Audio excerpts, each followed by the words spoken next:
Hello and welcome to this section on security in Kubernetes. My name is Mumshad Monambat and we're going through the Certified Kubernetes Administrators course. In this section of the course, we will start with understanding the Kubernetes security primitives. How does someone gain access to the Kubernetes cluster and how are their actions controlled, etc. at a high level. We then start with the various authentication mechanisms available. We will look at the default settings in the cluster and we practice viewing configurations of an existing cluster. We discuss about TLS certificates and how various components within the cluster are secured using TLS certificates. If you are a Kubernetes administrator and you set up a cluster on your own, you're bound to face challenges related to certificates, which is why we discuss these from ground up, from the absolute basics. This is one of the sections that I spent a lot of time on. I wanted to simplify some of the core concepts around certificates, which is why I've added a number of prerequisite lectures for those who are new to this topic. We sent out a poll while working on this section to understand your knowledge about TLS certificates, and most of you said you were absolute beginners, which is why we thought it would be good to explain some of these well. Especially since there are so many certificates used within the cluster between various components, and it can be quite confusing for a beginner. These lectures and the practice tests associated with them should help bridge that gap, but you might have to be a bit patient with me on this. Our goal is to enable you to tackle any security-related or certificate-related issues by the end of this section. These prerequisite lectures may not be for everyone, so depending on your level of expertise with certificates, feel free to skip some of these lectures as required. We then move on to authorization, where we look at the various authorization mechanisms and we focus specifically on role-based access controls. We then discussed how to secure images in your environment, followed by security contexts, and finally, network policies. So a lot of lectures and practice tests coming up. Take it easy, and I hope you enjoy it.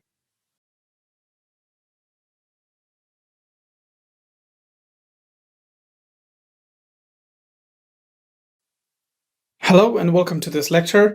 In this lecture, we look at the security primitives in Kubernetes. Kubernetes being the go-to platform for hosting production-grade applications, security is of prime concern. In this lecture, we look at the various security primitives in Kubernetes at a high level before diving deeper into those in the upcoming lectures. Let's begin with the hosts that form the cluster itself. Of course, all access to these hosts must be secured, root access disabled, password-based authentication disabled, and only SSH key-based authentication to be made available. And of course, any other measures you need to take to secure your physical or virtual infrastructure that hosts Kubernetes. Of course, if that is compromised, everything is compromised. Our focus in this lecture is more on Kubernetes-related security. What are the risks and what measures do you need to take to secure the cluster? As we have seen already, the Kube API server is at the center of all operations within Kubernetes. We interact with it through the kubectl utility or by accessing the API directly. And through that, you can perform almost any operation on the cluster. So that's the first line of defense, controlling access to the API server itself.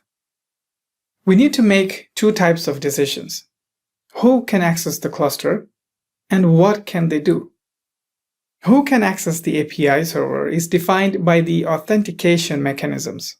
There are different ways that you can authenticate to the API server, starting with user IDs and passwords stored in static files or tokens, certificates, or even integration with external authentication providers like LDAP.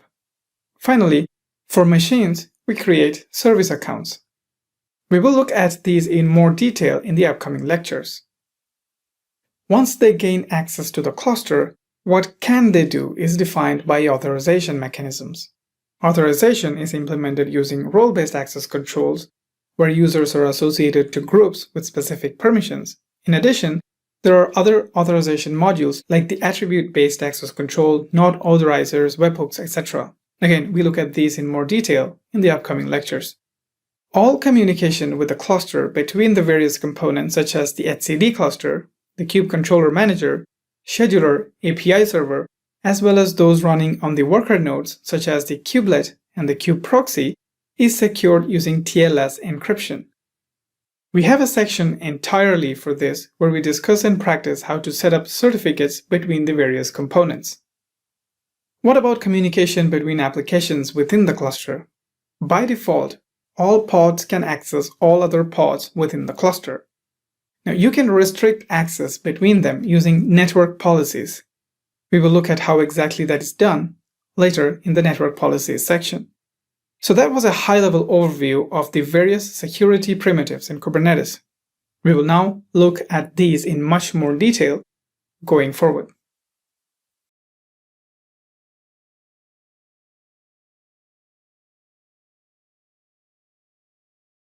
Hello, and welcome to this lecture on authentication in a Kubernetes cluster. As we have seen already, the Kubernetes cluster consists of multiple nodes, physical or virtual, and various components that work together.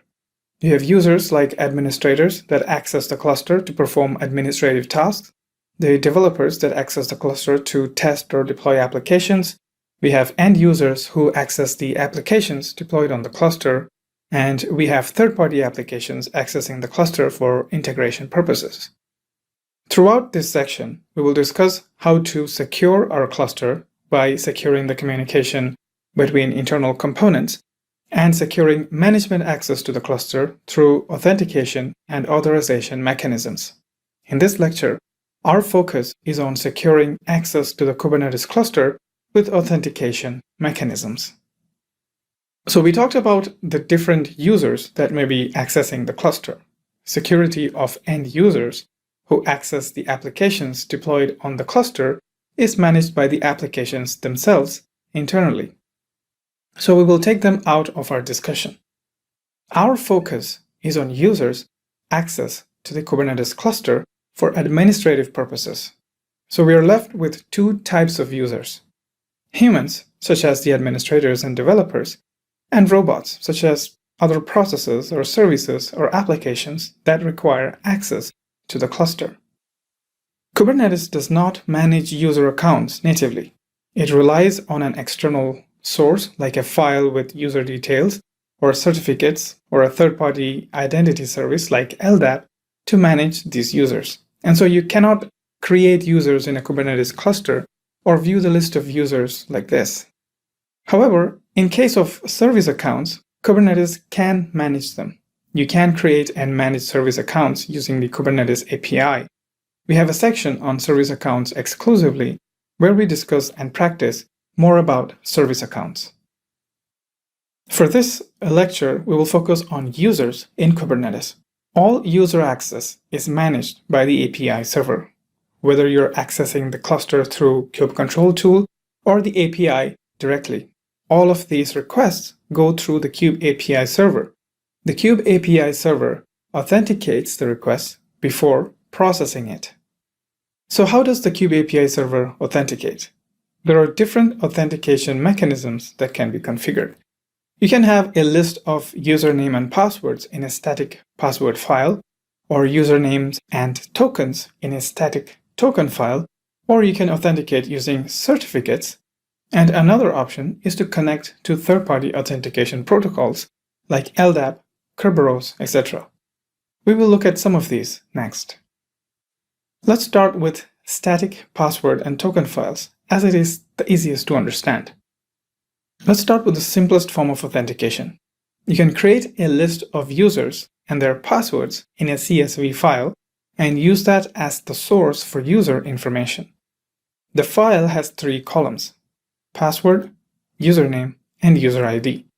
We then pass the file name as an option to the Kube API server. Remember the Kube API server service and the various options we looked at earlier in this course? That is where you must specify this option. You must then restart the Kube API server for these options to take effect. If you set up your cluster using the kubeadm tool, then you must modify the Kube API server pod definition file. The kubeadm tool will automatically restart the Kube API server once you update this file. To authenticate using the basic credentials while accessing the API server, specify the user and password in a curl command like this. In the CSV file with the user details that we saw, we can optionally have a fourth column with the group details to assign users to specific groups. Similarly, instead of a static password file, you can have a static token file. Here, instead of password, you specify a token. Pass the token file as an option token auth file to the kubeAPI server.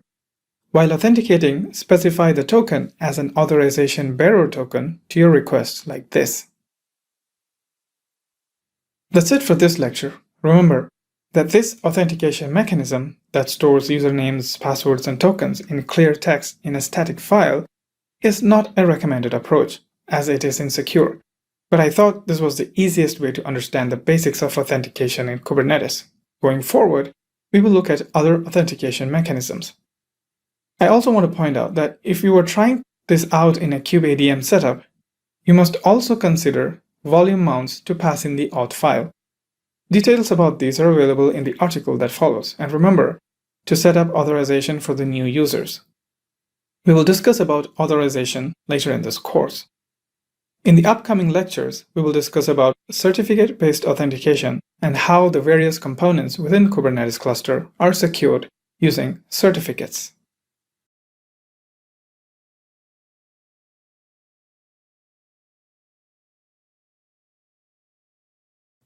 Hello and welcome to this lecture on TLS certificates in Kubernetes.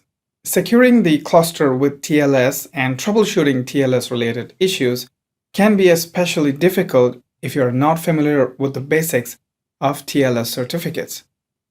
We sent out a poll during the creation of this course about your knowledge on TLS certificates. Most of you got back to us saying you had no clue about it or were not very comfortable with it. So we decided to put together a set of lectures that will help you gain enough knowledge to work with certificates in Kubernetes. And of course, these lectures will help you otherwise as well. If you're comfortable with this concept already, feel free to skip the prerequisite lectures and head straight over to the ones relevant to Kubernetes. By the end of this section, you should be an expert when it comes to working with certificates in general as well as with Kubernetes.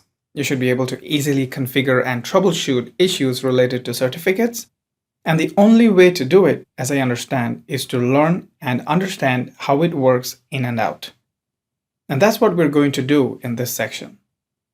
We will start with the basics of certificates in general.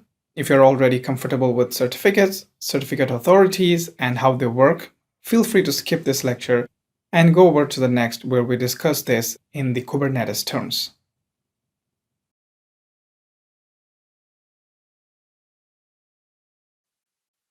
Hello and welcome to this video on understanding SSL TLS certificates.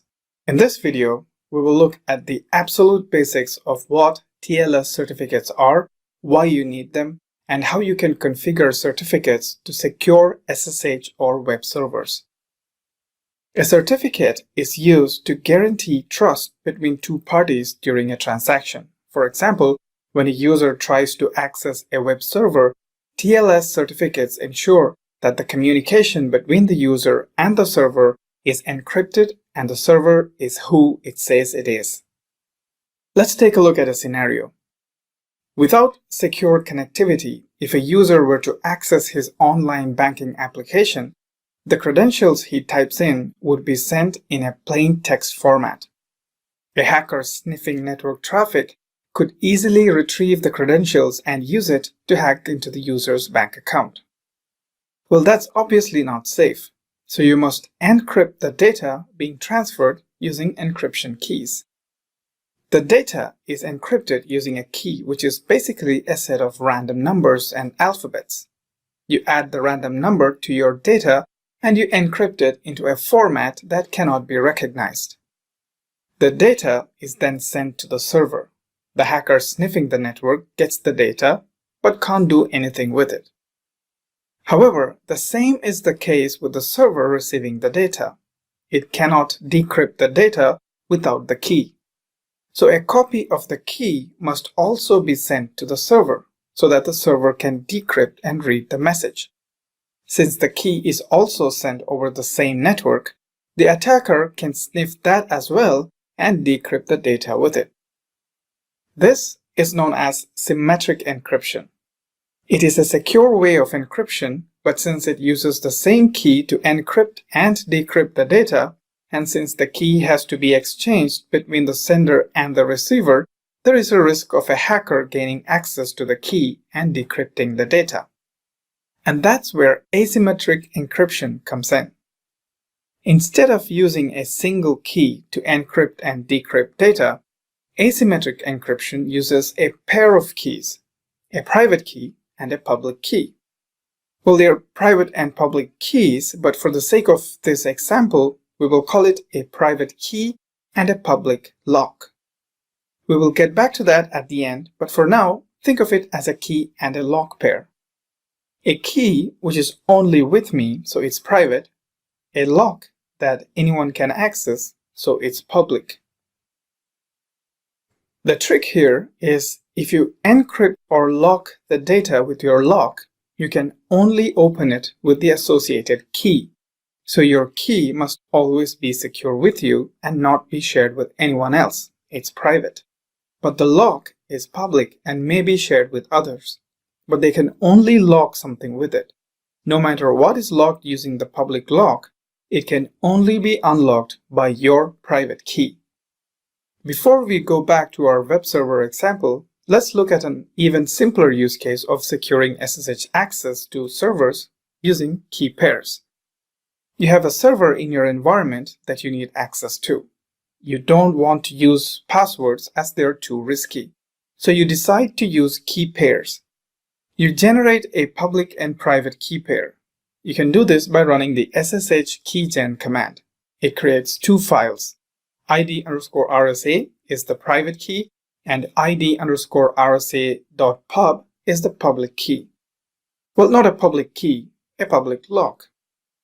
You then secure your server by locking down all access to it, except through a door that is locked using your public lock. It's usually done by adding an entry with your public key into the server's SSH authorized_keys file. So you see, the lock is public and anyone can attempt to break through. But as long as no one gets their hands on your private key, which is safe with you on your laptop, no one can gain access to the server. When you try to SSH, you specify the location of your private key in your SSH command.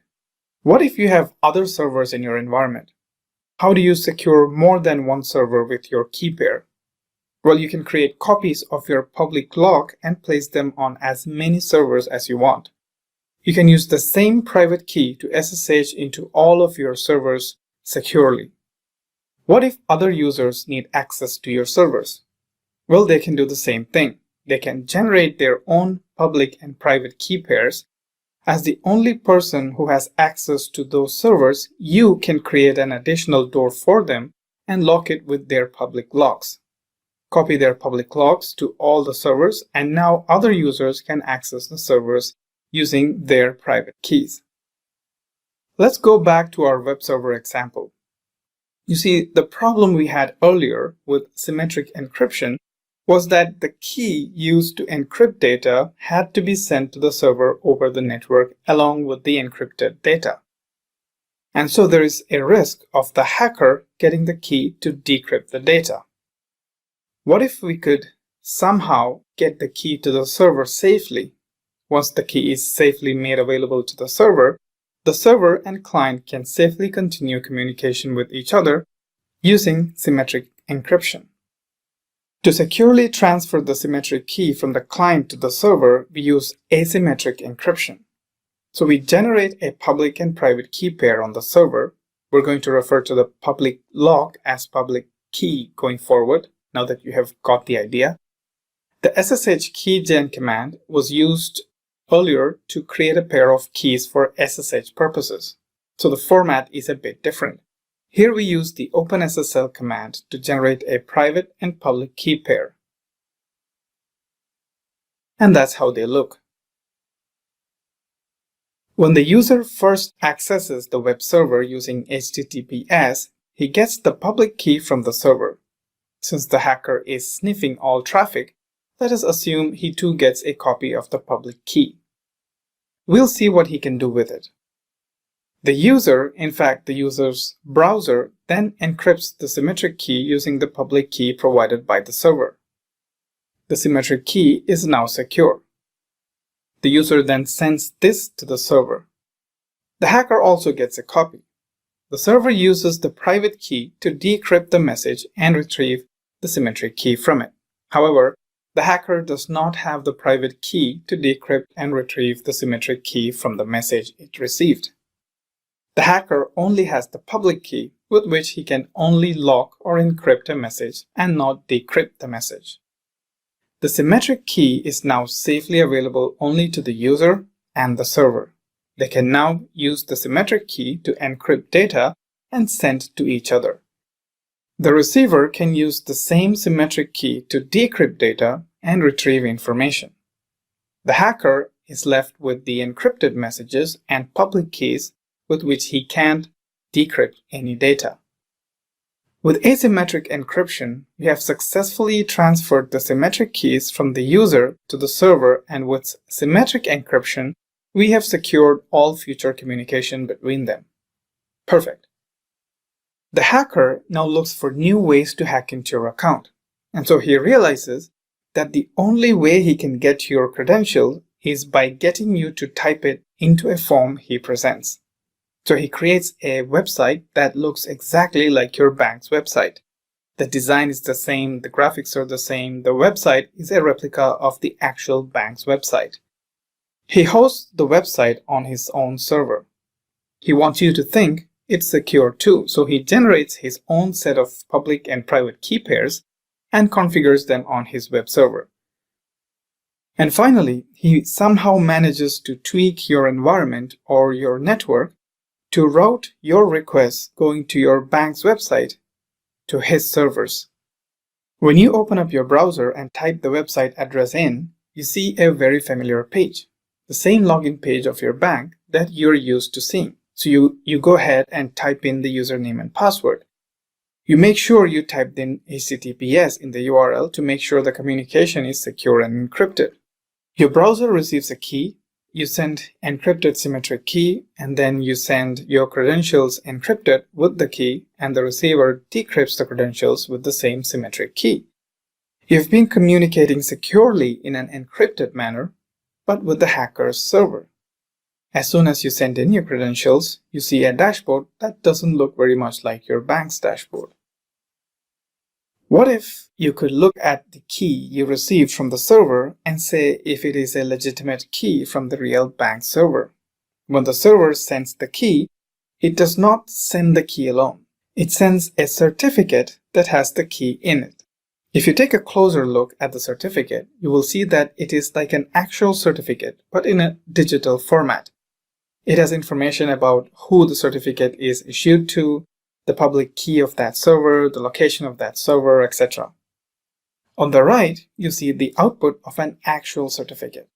Every certificate has a name on it, the person or subject to whom the certificate is issued to. That is very important, as that is the field that helps you validate their identity.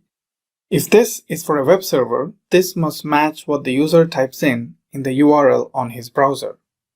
If the bank is known by any other names, and if they'd like their users to access their application with the other names as well, then all those names should be specified in this certificate under the Subject Alternative Names section.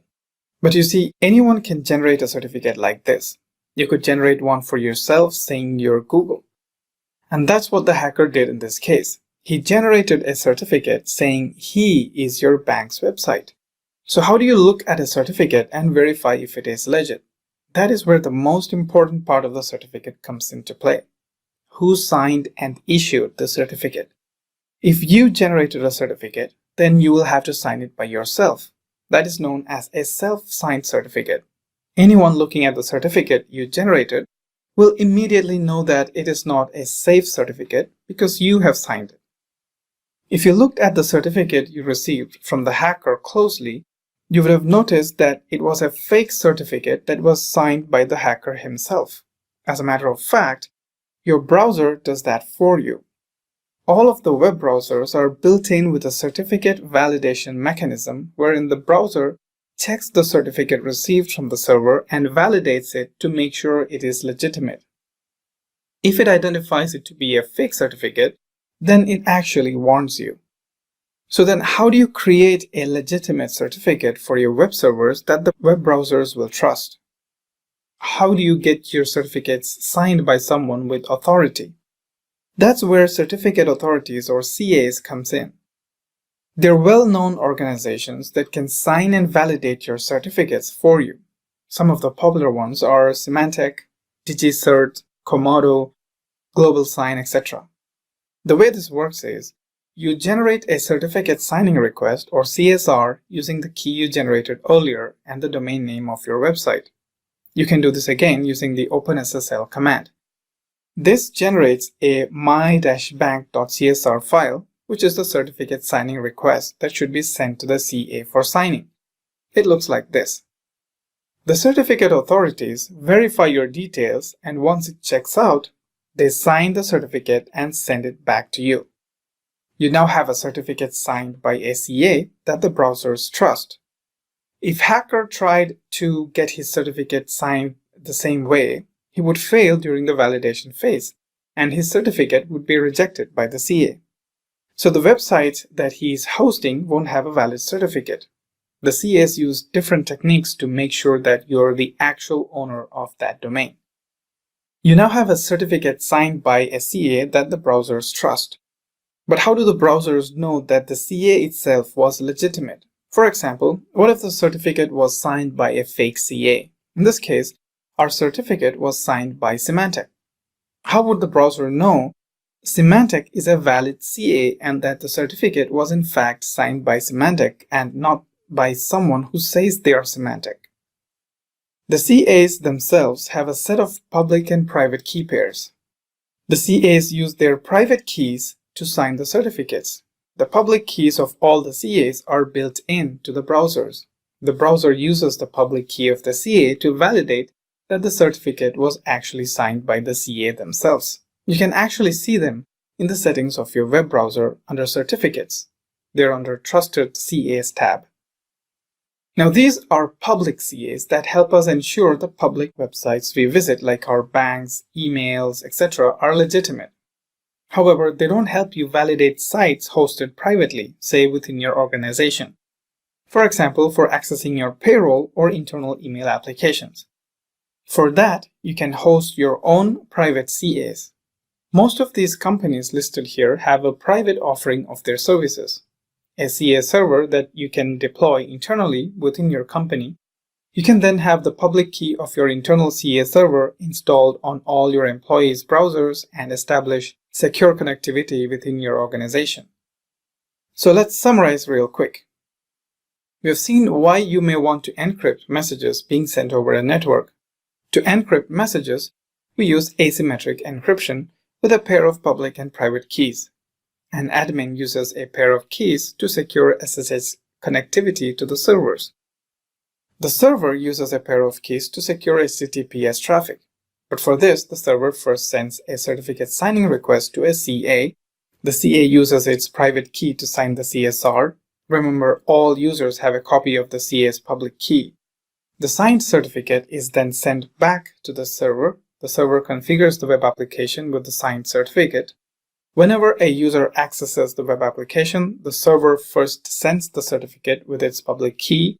The user, or rather the user's browser, reads the certificate and uses the CA's public key to validate and retrieve the server's public key. It then generates a symmetric key that it wishes to use going forward for all communication. The symmetric key is encrypted using the server's public key and sent back to the server. The server uses its private key to decrypt the message and retrieve the symmetric key. The symmetric key is used for communication going forward. So the administrator generates a key pair for securing SSH. The web server generates a key pair for securing the website with HTTPS.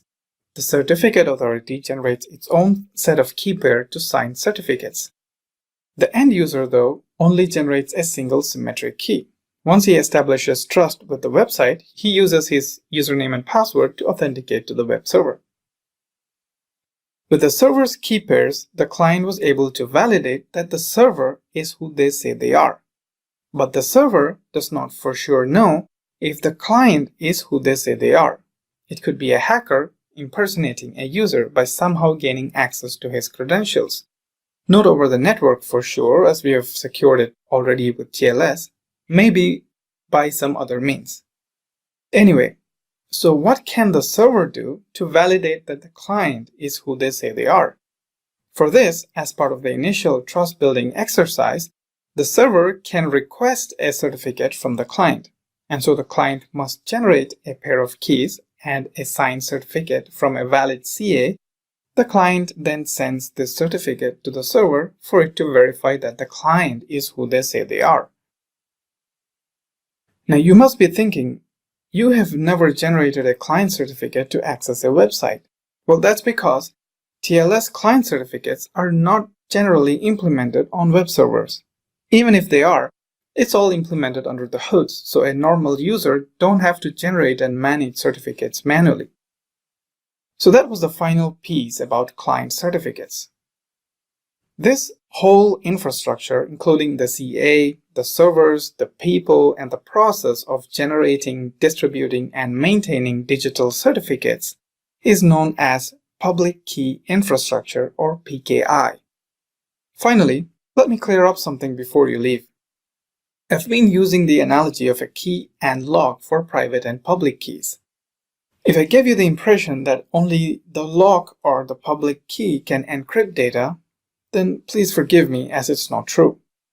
These are in fact two related or paired keys. You can encrypt data with any one of them and only decrypt data with the other. You cannot encrypt data with one and decrypt with the same. So you must be careful what you encrypt your data with. If you encrypt your data with your private key, then remember anyone with your public key, which could really be anyone out there, will be able to decrypt and read your message. Finally, a quick note on naming convention. Usually, certificates with public key are named CRT or PEM extension. So that's server.crt, server.pem for server certificates, or client.crt or client.pem for client certificates. And private keys are usually with extension .key or -key.pem. For example, server.key or server-key.pem. So just remember, private keys have the word key in them usually, either as an extension or in the name of the certificate. And one that doesn't have the word key in them is usually a public key or certificate. Well, that's it for this lecture. Thank you for watching. I will see you in the next lecture.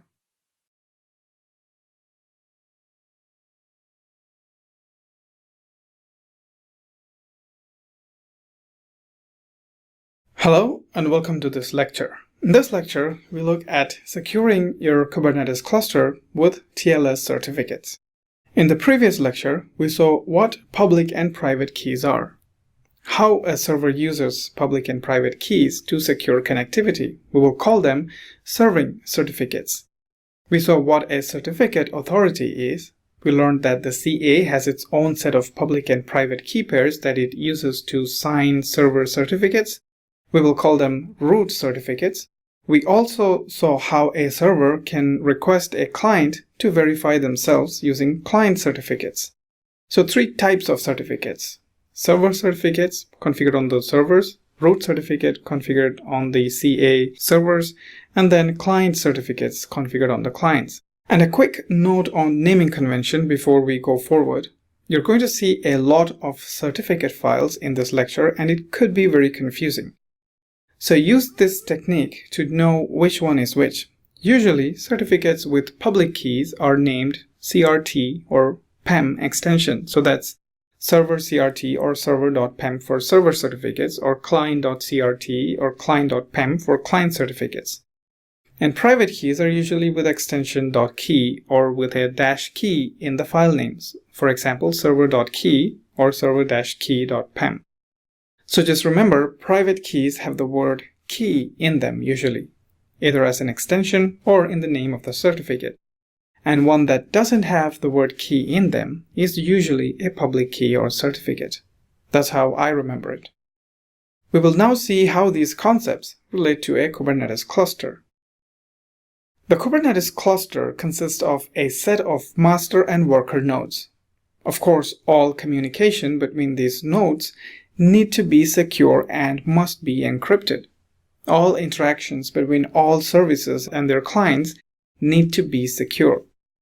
For example, an administrator interacting with the Kubernetes cluster through the kubectl utility or via accessing the Kubernetes API directly must establish secure TLS connection.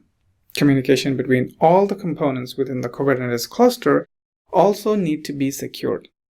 So the two primary requirements are to have all the various services within the cluster to use server certificates and all clients to use client certificates to verify they are who they say they are.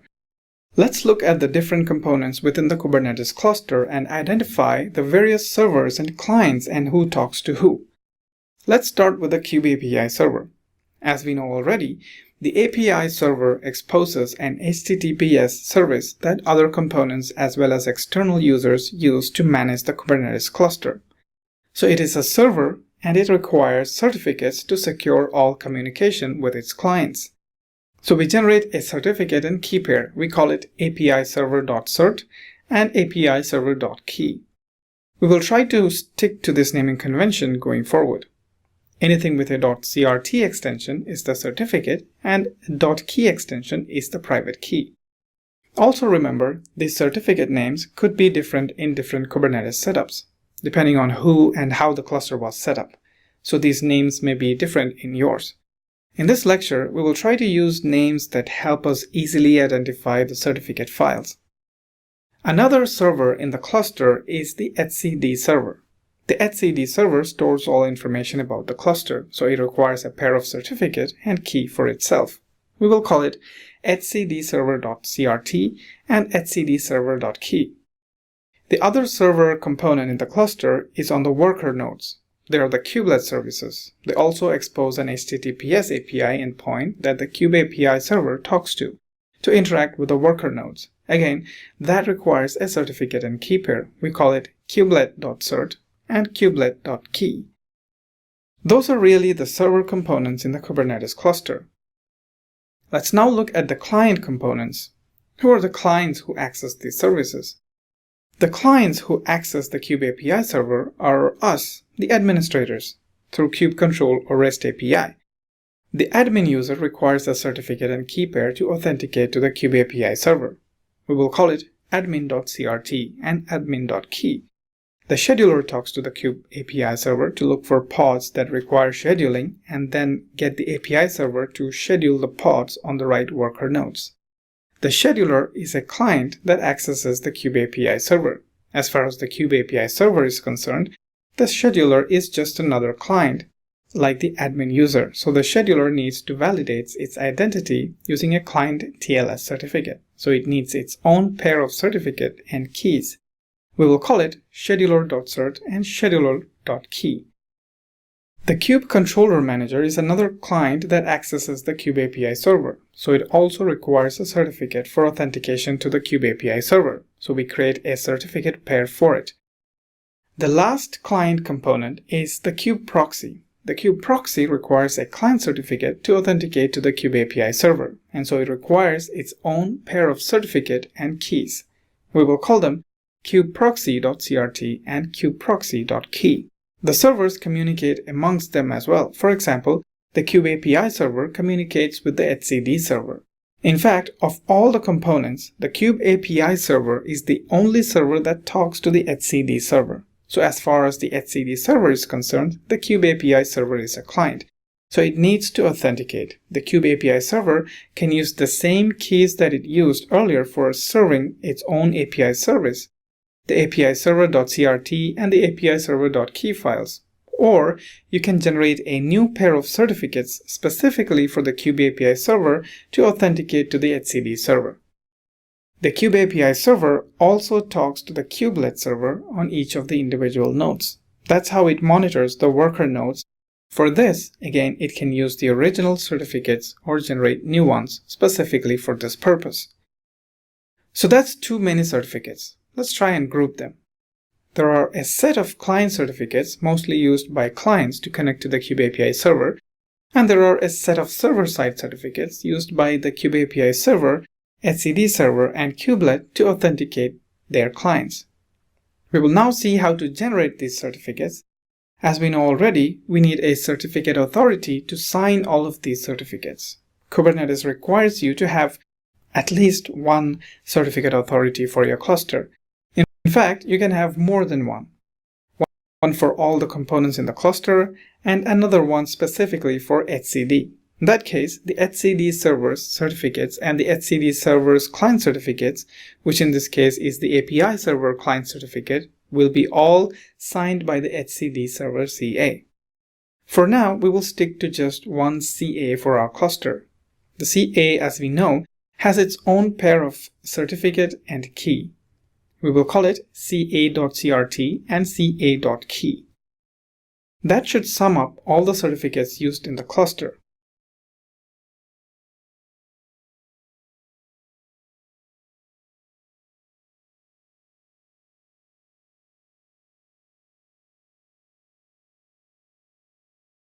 In this lecture, we'll look at how to generate the certificates for the cluster.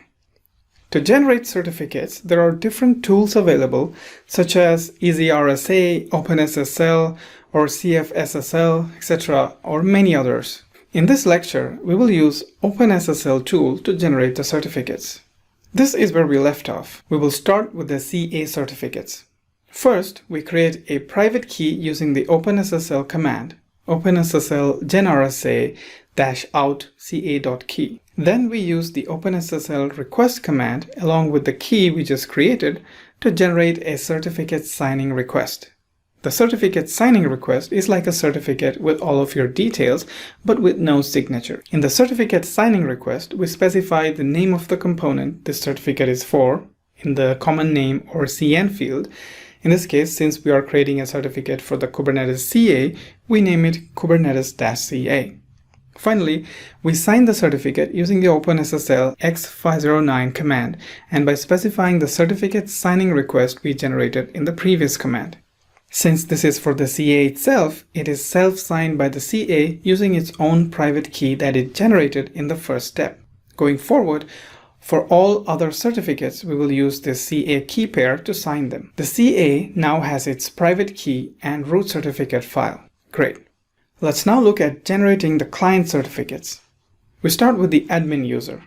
We follow the same process where we create a private key for the admin user using the OpenSSL command. We then generate a CSR, and that is where we specify the name of the admin user, which is kubeadmin. A quick note about the name. It doesn't really have to be kubeadmin. It could be anything. But remember, this is the name that kubectl client authenticates with and when you run the kubectl command. So in the audit logs and elsewhere, this is the name that you will see. So provide a relevant name in this field. Finally, generate a signed certificate using the OpenSSL x509 command, but this time you specify the CA certificate and the CA key. You're signing your certificate with the CA key pair. That makes this a valid certificate within your cluster. The signed certificate is then output to admin.crt file. That is the certificate that the admin user will use to authenticate to Kubernetes cluster. If you look at it, this whole process of generating a key and a certificate pair is similar to creating a user account for a new user. The certificate is the validated user ID and the key is like the password. It's just that it's much more secure than a simple username and password. So this is for the admin user. How do you differentiate this user from any other users? The user account needs to be identified as an admin user and not just another basic user. You do that by adding the group details for the user in the certificate. In this case, a group named System Masters exists on Kubernetes with administrative privileges.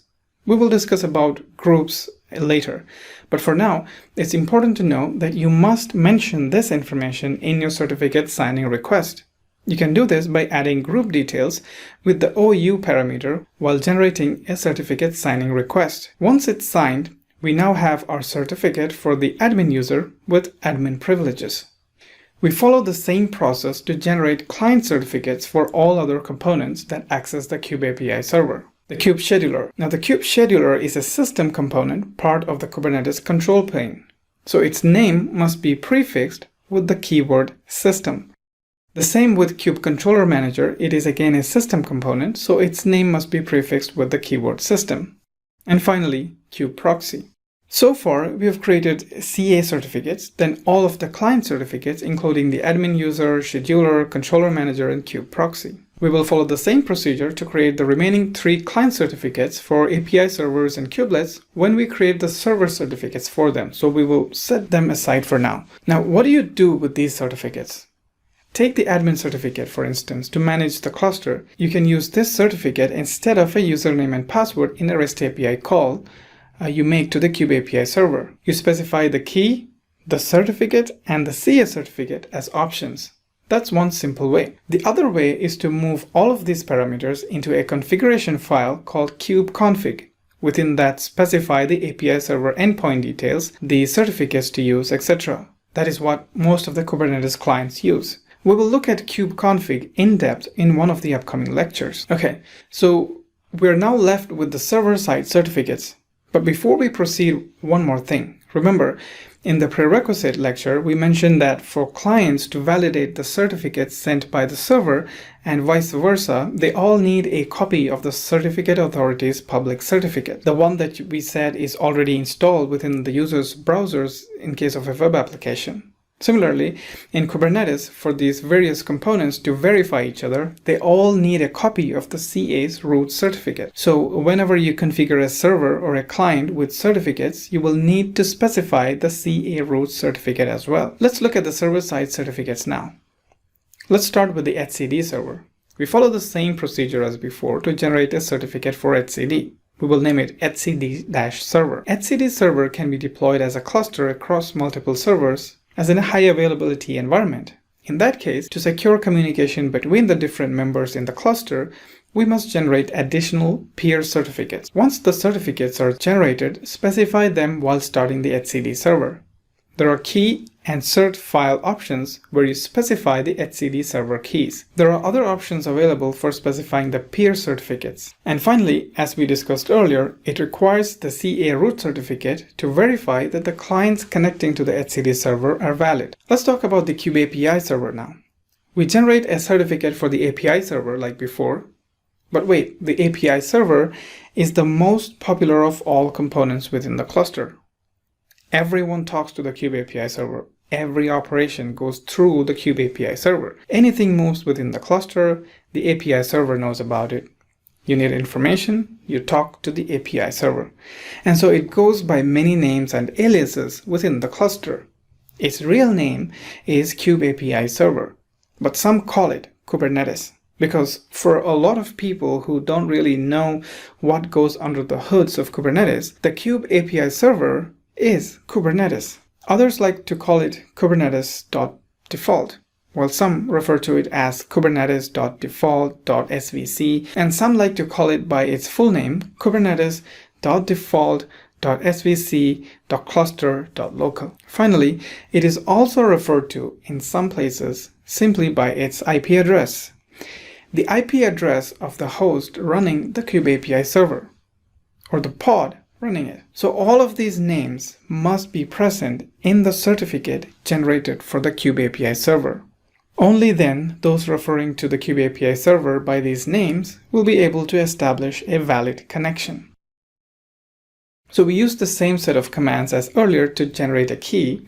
In the certificate signing request, you specify the name Kube API server. But how do you specify all the alternate names? For that, you must create an OpenSSL config file.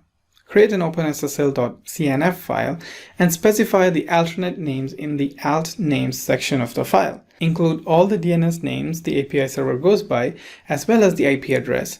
Pass this config file as an option while generating the certificate signing request. Finally, sign the certificate using the CA certificate and key. You then have the Kube API server certificate. It is time to look at where we are going to specify these keys. Remember to consider the API client certificates that are used by the API server while communicating as a client to the etcd and kubelet servers. The location of these certificates are passed in to the kubeAPI server's executable or service configuration file. First, the CA file needs to be passed in. Remember, every component needs the CA certificate to verify its clients. Then we provide the API server certificates under the TLS cert options. We then specify the client certificates used by kubeAPI server to connect to the etcd server, again with the CA file.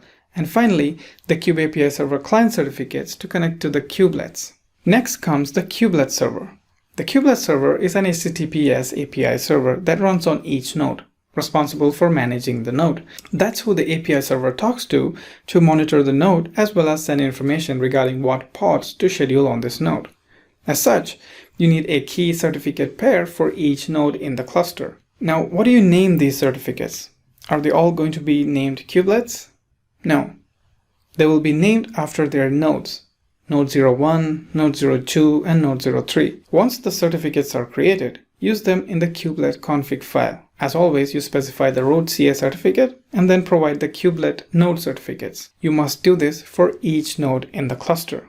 We also talked about a set of client certificates that will be used by the kubelet to communicate with the kubeAPI server. These are used by the kubelet to authenticate into the kubeAPI server. They need to be generated as well. What do you name these certificates? The API server needs to know which node is authenticating and give it the right set of permissions. So it requires the nodes to have the right names in the right formats. Since the nodes are system components like the kube scheduler and the controller manager we talked about earlier, the format starts with the system keyword, followed by node and then the node name, in this case node 01 to node 03. And how would the API server give it the right set of permissions? Remember, we specified a group name for the admin user, so the admin user gets administrative privileges. Similarly, the nodes must be added to a group named system nodes. Once the certificates are generated, they go into the kubeconfig files as we discussed earlier. Well, that's it for this lecture. In the next lecture, we will see how you can view certificate information and how certificates are configured by the kubeadm tool.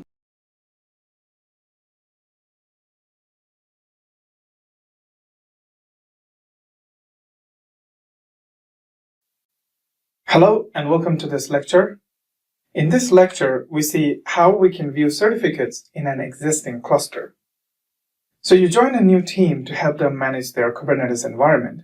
You're a new administrator to this team. You've been told that there are multiple issues related to certificates in the environment. So you're asked to perform a health check of all the certificates in the entire cluster. What do you do? First of all, it's important to know how the cluster was set up. There are different solutions available for deploying a Kubernetes cluster, and they use different methods to generate and manage certificates. If you were to deploy a Kubernetes cluster from scratch, you generate all the certificates by yourself, as we did in the previous lecture. Or else, if you were to rely on an automated provisioning tool like kubeadm, it takes care of automatically generating and configuring the cluster for you. While you deploy all the components as native services on the nodes in the hard way, the kubeadm tool deploys these as pods. So it's important to know where to look at to view the right information. In this lecture, we're going to look at a cluster provisioned by kubeadm as an example. In order to perform a health check, start by identifying all the certificates used in the system. I've created a sample Excel spreadsheet for you. Check out the resources link at the end of this lecture to access it. So the idea is to create a list of certificate files used, their paths, the names configured on them, the alternate names configured if any, the organization the certificate account belongs to, the issuer of the certificate, and the expiration date on the certificate. So how do you get these? Start with the certificate files used. For this, in an environment set up by kubeadm, look for the kubeAPI server definition file under /etc/kubernetes/manifests folder. The command used to start the API server has information about all the certificates it uses. Identify the certificate file used for each purpose and note it down. Next, take each certificate and look inside it to find more details about that certificate. For example, we will start with the API server certificate file. Run the OpenSSL X509 command and provide the certificate file as input to decode the certificate and view details. Start with the name on the certificate under the subject section. In this case, it's Kube-API server. Then the alternate names. The Kube API server has many, so you must ensure all of them are there. And then check the validity section of the certificate to identify the expiry date. And then the issuer of the certificate. This should be the CA who issued the certificate. KubeADM names the Kubernetes CA as Kubernetes itself. Follow the same procedure to identify information about all the other certificates. Things to look for: check to make sure you have the right names, the right alternate names, make sure the certificates are part of the correct organization, and most importantly, they are issued by the right issuer, and that the certificates are not expired. The certificate requirements are listed in detail in the Kubernetes documentation page. Check the references section for the link. When you run into issues, you want to start looking at logs. If you set up the cluster from scratch by yourself and the services are configured as native services in the OS, you want to start looking at the service logs using the operating system's logging functionality. In case you set up the cluster with KubeADM, then the various components are deployed as pods, so you can look at the logs using the kubectl logs command followed by the pod name. Sometimes, if the core components such as the Kubernetes API server or the etcd server are down, the kubectl commands won't function. In that case, you have to go one level down to Docker to fetch the logs. List all the containers using the docker ps-a command, and then view the logs using the docker logs command followed by the container ID. Well, that's it for this lecture. Head over to the practice desk and practice viewing information about the existing cluster.